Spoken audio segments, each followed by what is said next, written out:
ஒரு கட்சி தலைவர்னா அந்த கட்சி தலைவரை பார்த்து ஓட்டு போடுறாங்களா இல்லை அங்கே இருக்கக்கூடிய வேட்பாளர்களை பார்த்து ஓட்டு போடுறாங்களா? சொல்லலாம். இப்போ நீங்கள் மயிலம் தொகுதியில் இருக்கீங்க. ஸோ மயிலம் தொகுதியிலேயே இப்போ பார்த்தீங்கன்னாக்கா ஸோ அரசியல் தலைவர்களே இவங்க தான் ஓட்டு எண்ணிக்கை இவங்க தான் முன்னிலையில் இருக்காங்கனாக்கா எந்த கட்சி சொல்லுவீங்க? இதுதான் விசிகா சொல்லுவோம். விசிகா தான் பார்த்தா முதலிடம் இருக்குன்றீங்க.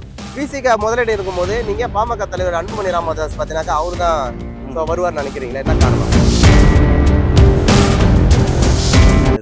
ஓகேண்ணா. அண்ணன் திருமாவளவன் பற்றி உங்களுக்கு கருத்து என்ன?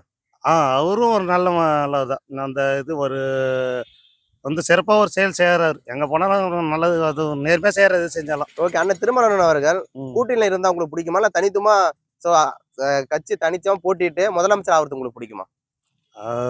அது தெரியல. கூட்டணியில் இருந்தால் நல்லா செய்கிறாரு. கூட்டணியில் தான் இருக்கிறாரு. இப்போ தனியாக இருந்தால் செய்ய மாட்டான்னு சொல்கிறீங்களா? தனியாக இருந்தால் செய்யறதுக்கு வாய்ப்பு இல்லை இப்போ இருக்கிறதுக்கு. ஏன், என்ன காரணம்? செய்ய விட மாட்டாங்க யாரும். யார் செய்ய விட மாட்டாங்கன்னா யாருன்னா யார்? திமுக சொல்ல, அதிமுக சொல்ல, ஜாதின்றதுனால ஜாதியில் பொதுவாகவே யாருன்னு நல்லா செஞ்சாங்கன்னா அவர் மட்டம் தட்டை தான் பார்ப்பாங்க. யாரும் வேற ஒன்றும் இல்லை. இப்போ அன்புமணி செய்கிறாருன்னா அவரை மட்டம் தட்டை தான் பார்ப்பாங்க. அதே மாதிரி எடப்பாடி செய்யறா அவரு இன்னொருத்தர் மட்டம் தட்ட பார்ப்பாங்க. இப்போ இவரு வளர்ந்து வர கட்சி வளரக்கூடாதுன்னு மட்டம் தட்டுவாங்க.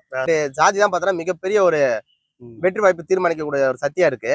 அப்படி இருக்கும் போது பார்த்தீங்கன்னா அன்புமணியும் சரி, அன்புமணி ராமதாஸும் சரி, திருமாவளவனும் சரி, இவங்க ரெண்டு பேரும் கூட்டணி மட்டுமே இருக்காங்க. ஸோ அதை தாண்டி பார்த்தோன்னா முதலமைச்சர் தாண்டி போக மாட்டாங்களே, என்ன காரணம்? அதுதான் மக்கள் ஓட்டு தான். மக்களோட ஓட்டு தான் எல்லாம். மக்களோட ஓட்டுனா எனக்கு புரியல. இல்ல ஜாதி ஜாதி அரசியல் பண்றாங்கன்ற வெளியே அனுப்புறாங்களா இல்ல கூட்டணியில மட்டுமே இருக்காங்களா? டைம் ஆகுது, நாங்க வெளியே போறோம். 2026ல ஏப்பா இந்த கூட்டணி தான் மிகப்பெரிய ஒரு கூட்டணி அமைஞ்சிருக்கு. 2026ல இவங்க தான் வெற்றி பார்த்தனா வருவாங்கனாக்கா எந்த கூட்டணி பார்த்தா வெற்றி பெறும் நீங்க நினைக்கிறீங்க? இப்போ வந்து கூட்டணி சேர்றாங்கன்னா ஒரு விஷயத்தை கவனிக்கணும். ஏன் கூட்டணி சேர்றாங்க, ஏன் தனியாக நிற்கிறாங்க? இப்போ கூட்டணி சேர்ந்தா அவங்களால ஜெயிக்க முடியாதுங்கிறனால கூட்டணி சேர்றாங்களா, இல்லை எப்படியாவது ஜெயிக்கணுங்கிறக்காக சேர்றாங்களா? இதை பார்க்கணும். நல்லது செய்யணும் வர்றவங்க அவங்க ஒரு முடிவு எடுத்தாங்கன்னா அந்த முடிவு அந்த நாட்டில் வந்து பண்ண முடியணும்னு நினைக்கிறவங்க வந்து கூட்டணி போட மாட்டாங்க. ஏன்னா அதுக்கான எதிர்ப்பு இருக்கும், நிறைய விஷயம் இருக்குது. இப்போ கூட்டணி வந்து இன்னுமே கன்ஃபார்ம் ஆகாது. இன்னுமே எவ்வளோ மாற்றங்கள் நடக்கும்.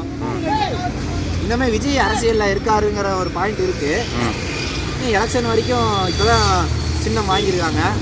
இன்னுமே என்ன நடக்க போகுதுங்கிறது, ஏன்னா காலம் மாறிட்டே இருக்கும். இன்றைக்கி என்ன நடக்குது, நாளைக்கு என்ன நடக்குங்கிறது போயிட்டே இருக்கும். இந்த மாதிரி இருக்கிறப்ப கூட்டணினால் ஒருத்தங்க ஜெயிச்சிருவாங்கன்னா மக்கள் வந்து எப்படி சொல்கிறது? தம்பி ஒன்றும் இல்லை, இந்த கூட்டணியில் யார் ரொம்ப வலுவான கூட்டணியாக இருக்காங்க நீங்கள் நினைக்கிறீங்க? கூட்டணினால ஒருத்தவங்க ஜெயிச்சிருவாங்கன்னா கிடையவே கிடையாது. ஏன்னா மக்கள் சிந்திக்க ஆரம்பிச்சாங்கன்னா கூட்டணியெல்லாம் யோசிக்கவே மாட்டாங்க. மக்கள் சிந்திக்க ஆரம்பிச்சாங்கன்னா ஒரே ஒரு ஆள் அவர் தனியாக நின்னாலும் சரி, எந்த கூட்டணியுமே இல்லாமல் அவரால் ஜெயிக்க முடியும். அது யாராக இருந்தாலும் சரி, மக்களுக்கு நம்பிக்கை வரணும். ஓகே தம்பி. இப்போ என்னன்னா, இப்போ யார் தலைவராக ஒரு கட்சி தலைவர்னா அந்த கட்சி தலைவரை பார்த்து ஓட்டு போடுறாங்களா இல்லை அங்கே இருக்கக்கூடிய வேட்பாளர்களை பார்த்து ஓட்டு போடுறாங்களா? இப்போ பார்த்தீங்கன்னா 90s 80s நான் குத்துனா இதில் தான் குத்துவேன், கண்ணை மூடிட்டு குதிப்பேன். அது வந்து அவங்களோட போயிடுச்சு. இப்போ வந்து எல்லாம் படிச்சுட்டோம், நாட்டில் பார்க்குறோம் எப்படி இருக்குது, சுச்சுவேஷன் எப்படி போயிட்டுருக்கு, சொன்ன விஷயங்கள் நடந்துச்சா நடக்கலையா, நடந்த விஷயங்கள் எப்படி நடந்துட்டுருக்கு. ஏன்னா ஒரு விஷயம் பண்ணுறேன்னு சொல்லியிருப்பாங்க, அதை பண்ணியிருப்பாங்க.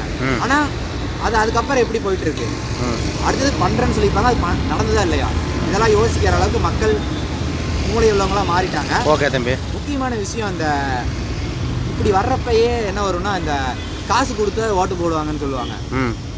இந்த காசு கொடுத்து ஓட்டு போடுறது வந்து இந்த காலத்தில் காசு வாங்கிப்பாங்கன்னு கூட இருக்கலாம், ஆனால் அந்த ஓட்டு போடுவாங்களாங்கிறது சொல்ல முடியாது.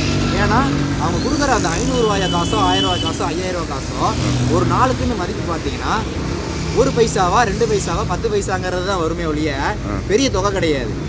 சின்ன நீங்கள் யோசிக்காமல் வாங்கி அந்த 5000 ரூபாய்க்கு போடுற ஓட்டு நீங்கள் வாங்குற ஒவ்வொரு பொருள்லையும் விலைவாசி ஏறுறதுக்கான காரணமாக இருந்து நீங்கள் வாங்கின 5000 ரூபாயோட 25000 30000 ரூபா அதிகமாக நீங்கள் அந்த 5 ஆண்டு காலத்தில் செலவு பண்ணக்கூடிய தொகையாக மாறிடும்.